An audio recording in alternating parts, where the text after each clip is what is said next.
Izračunaj duljinu dijagonale kvadrata kojem je duljina stranice 5 cm.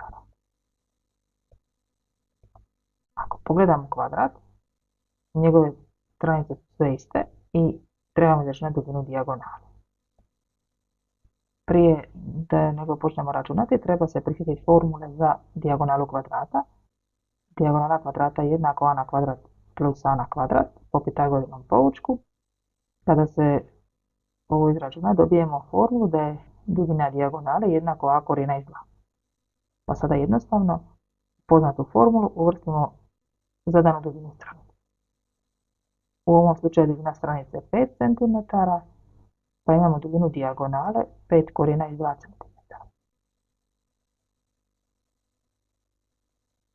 U B duljina dijagonale je 28, duljina zadane stranice je 28 mm,